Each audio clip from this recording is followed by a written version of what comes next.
بسم اللہ الرحمن الرحیم۔ حضرت لقمان کا بیٹا جب تجارت کے لیے جانے لگا تو وہ حضرت لقمان کی خدمت میں حاضر ہوا۔ تب حضرت لقمان کہنے لگے، اے بیٹے، جب جاؤ گے تو راستے میں ایک میدان پاؤ گے۔ اس میدان میں ایک چشمہ ہے جس کا نام پانی نہایت ٹھنڈا اور شیریں ہے، اور اس کے کنارے ایک درخت ہے جس کی چھائیں گھنی اور راحت بخش ہے، لیکن خبردار، اس درخت کے سائے تلے ہرگز نہ بیٹھو، اور اللہ تعالیٰ تم کو اس ملکہ سے محفوظ رکھے۔ اور وہاں تم ایک شخص بوڑھے ضعیف ملے گا جو عمر میں اس درخت سے بوڑھا ہے، پھر جیسا وہ تم کو کہے اس کی بات لازمی مانیو۔ اور دوسری بات یہ کہ جب آگے جاؤ گے تو فلاں گاؤں میں وہ لوگ میرے دوست ہیں، اور تم کو اپنے گھر لے جائیں گے تعظیم و تکریم سے۔ اور اس گاؤں میں ایک عورت ہے نہایت حسین و جمیل اور مالدار، پس تمہارا اس عورت سے نکاح کرنا چاہیں گے، لیکن تم ہرگز قبول نہ کرنا، اور خدا اس سے تمہیں اپنی پناہ میں رکھے۔ اور تیسری بات یہ کہ شخص فلاں نامی فلاں شہر میں رہتا ہے، ایک مدت ہوئی مجھ سے قرض لے کر گیا ہے، پس اس سے وہ قرض وصول کیجیے، اور خبردار، شب کو وہاں نہ ٹھہرنا، اور یہ تمام نصیحتیں یاد رکھنا۔ اور اب جاؤ، میں نے تمہیں خدا پر سونپا۔ اور چنانچہ وہ اپنے باپ کی بتائی گئی باتوں کو تسلیم کر کے سفر پر نکلا۔ جب میدان مذکور میں پہنچا جس کے بارے میں اس کے باپ نے نصیحت کی تھی، اس کے کنارے ایک چشمہ پانی کا پایا۔ اس کا پانی نہایت شیریں اور شفاف، اور اس چشمے کے کنارے ایک درخت پایا جس کے سائے تلے ایک شخص بزرگ کامل بیٹھا ہوا تھا، مارے گرمی اور پیاس کے چاہتا تھا کہ اس چشمے سے پانی پیے اور اس درخت کے سائے تلے دم بھر کے لیے آرام کرے، لیکن اسی وقت اپنے باپ کی گئی نصیحت یاد آ گئی تو وہاں سے قدم آگے بڑھانے لگا۔ تو اس بزرگ نے جو درخت کے نیچے بیٹھا تھا پکارا، اے لڑکے، کہاں جاؤ گے؟ ایسی دھوپ اور سخت گرمی پڑ رہی ہے، پس اس چشمے کا ٹھنڈا پانی پیو اور ذرا چھاؤں کے سائے تلے دم لے لو، میرے پاس آ کر بیٹھو۔ لڑکا بولا، ہرگز نہیں بیٹھوں گا، کہ میرے باپ نے مجھے منع کیا ہے اس درخت کے سائے میں بیٹھنے سے۔ تب وہ بزرگ کہنے لگا، قسم ہے تیرے رب کی، اس دھوپ اور گرمی میں نہ جا، اور میرا کہا مانو۔ یہ بات سنتے ہی لڑکے کے باپ کی بات یاد آئی کہ وہ بزرگ تجھے جیسا کہے اس کا کہا مانیو۔ تب لڑکے نے اس بزرگ کا کہا مانا اور خلاف اس کے نہ کیا، اسلام کر کے بیٹھ گیا اور چشمے سے ٹھنڈا پانی پیا، اور تھوڑی سی دیر آرام کرنے کے لیے لیٹ گیا اور سو گیا۔ تبھی اس درخت پر سے ایک سانپ اس لڑکے کو کاٹنے کے لیے اترا۔ لڑکا سو رہا تھا لیکن بزرگ جاگ رہے تھے، بس اس بزرگ نے سانپ کو مار کر اس کا سر کاٹ لیا۔ جب لڑکا اٹھا تو دیکھا کہ سانپ مردہ پڑا ہے بغیر سر کے، پس بزرگ سے حال حقیقت معلوم کر کے متعجب ہوا اور بات کی پہلی نصیحت کا راز جانا۔ بعد اس کے لڑکا وہاں سے اٹھا اپنے اسباب سفر باندھا اور اس بزرگ کو سلام کر کے جانے کی اجازت طلب کی۔ تب بزرگ آدمی نے پوچھا کہ تم کہاں کا عزم سفر رکھتے ہو؟ لڑکے نے کہا، فلاں گاؤں میں جاتا ہوں کہ ماں میرے باپ کے دوست ہیں۔ بزرگ نے کہا کہ اگر تم کہو تو میں کبھی تمہارے ساتھ چلوں۔ لڑکے نے کہا، بہت اچھا، آپ بھی ساتھ چلیے۔ تب دونوں اس گاؤں میں کہاں کا ارادہ تھا پہنچنے، تو وہاں کے لوگوں نے ان سے پوچھا کہ تم کون ہو، اور کہا سے آئے ہو؟ تب لڑکے نے کہا کہ میں لقمان حکیم کا بیٹا ہوں اور یہاں تجارت کی غرض سے آیا ہوں۔ تب گاؤں کے لوگ انہیں نہایت تعظیم و تکریم سے اپنے گھر لے گئے کے لیے اور انہیں کھانا کھلایا اور ہر روز مہمانداری کرنے لگے۔ تب ایک دن کہنے لگے، اے لڑکے، کہ ہماری قوم میں ایک عورت نہایت خوبصورت ہے، نیک بخت، مالدار اور حسب نسب میں درست ہے۔ ہم چاہتے ہیں کہ تم میں سے اس کا نکاح کر دیں۔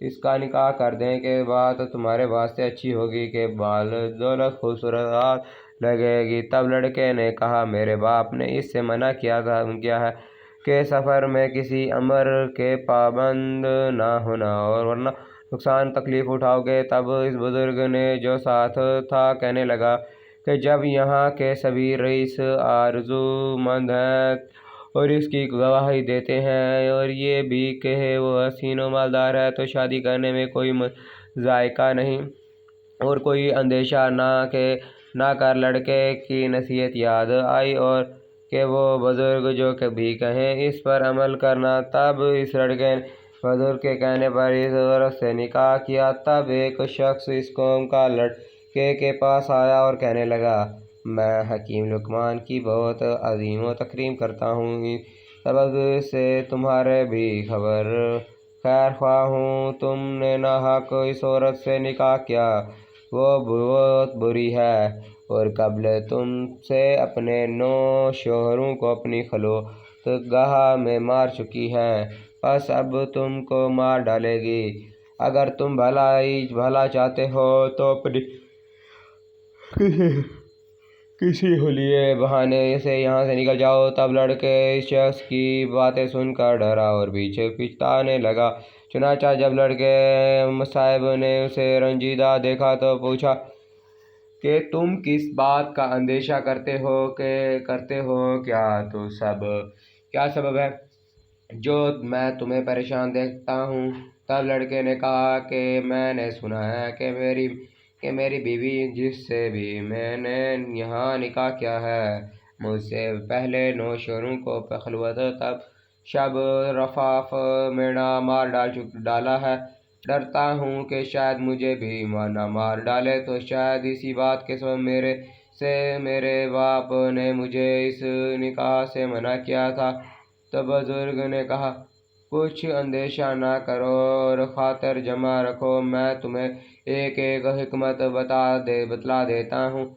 اس سے کرنا وہ یہ کہ جب شب کو تمہاری بیوی تمہارے پاس خلوت میں آئے تو کسی بہانے سے اسے وہاں چھوڑ کر میرے پاس آئیو، تب ہم اس کی تدبیر اور علاج کریں گے۔ عرض، جب اس کی بیوی شب کو اس کے پاس میں آئی تب اس نے بہانے سے کہا،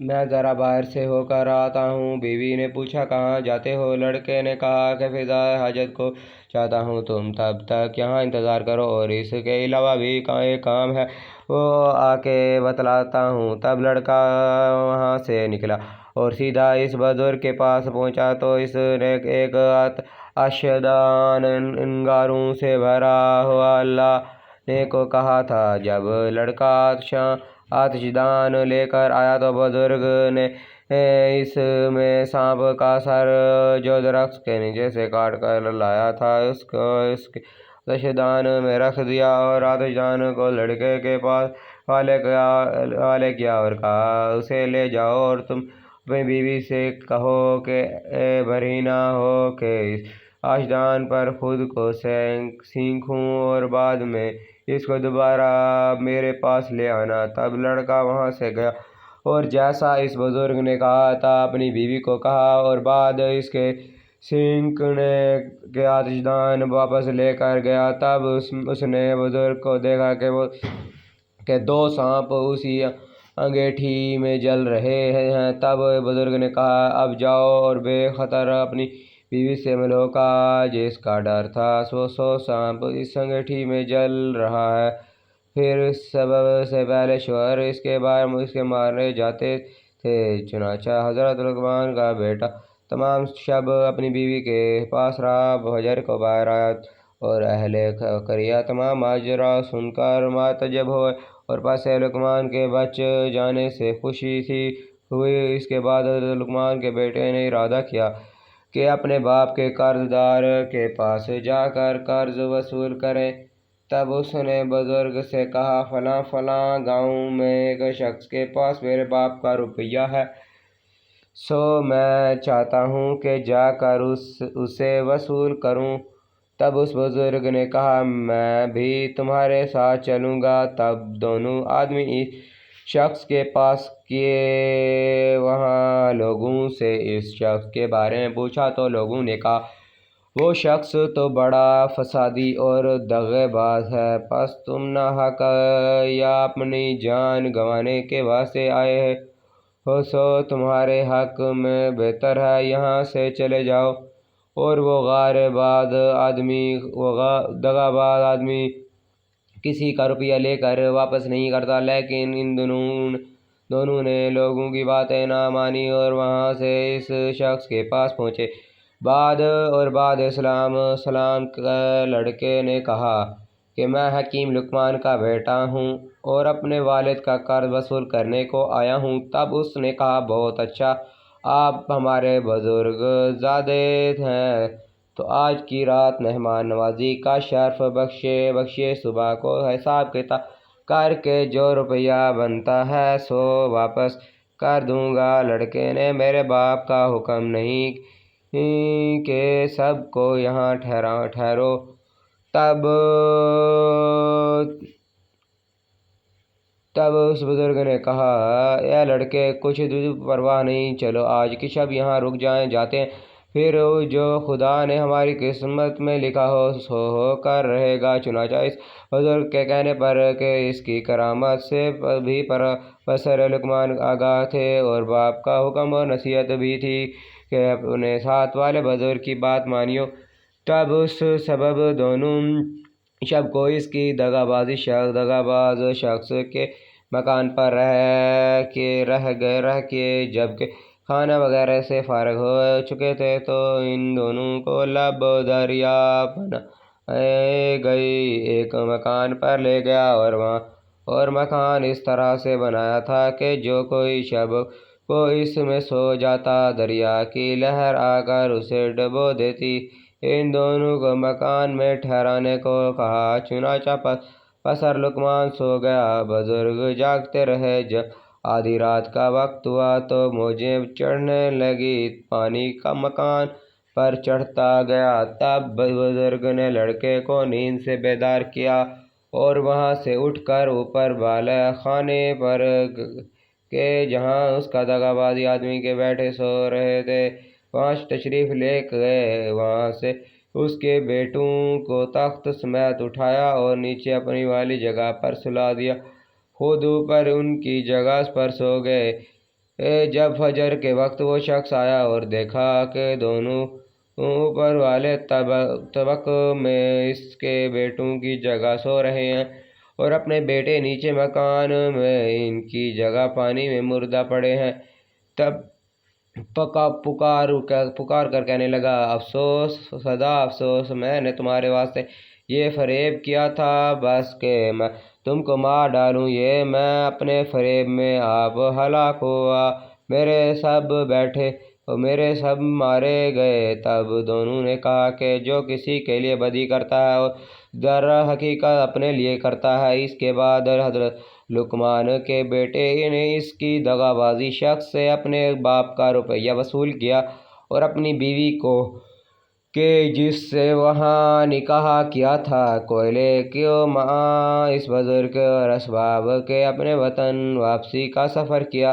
بس جب پسر لقمان اپنے مکان کے قریب پہنچا تو اس بزرگ نے پوچھا کہ بزرگ زادے، تو اتنا عرصے میرے ساتھ رہا سو تم نے مجھے کیسا پایا؟ تب لڑکے نے کہا کہ بے شک میں نے آپ کو نیک مرد پایا ہے اور آپ کی برکت سے بہت سی مصیبتوں سے نجات پائی اور نیک بخت بیوی پائی اور اس قدر مال و اسباب پایا تب اس بزرگ نے کہا مال میں سے مجھے بھی آدھا حصہ دو۔ تب لڑکے نے کہا کہ آپ اپنی مرضی سے لے لو، جتنا حصہ چاہتے ہو۔ بزرگ ایک طرف بیوی کے ساتھ تھوڑا سا مال رکھا اور دوسری طرف زیادہ حصہ مال و اسباب رکھا، اور لڑکے سے کہا ان میں سے جو تم چاہو رکھ لو اور دوسرا میرے واسطے چھوڑ دو۔ تب لڑکے نے اپنی بیوی اور اس کے ساتھ تھوڑا حصہ مال و اسباب کا چنا اور کہا کہ میرے لیے یہ کافی ہے۔ چنانچہ دونوں فریق اپنا حصہ لے کر چلے۔ تھوڑی دور گئے کہ ایک بزرگ نے لڑکے کو آواز دے کر روکا اور اس سے پوچھا کہ اے بصر لقمان، تو کس سبب سے مجھے زیادہ حصہ مال و اسباب کا دیا جاتا ہے؟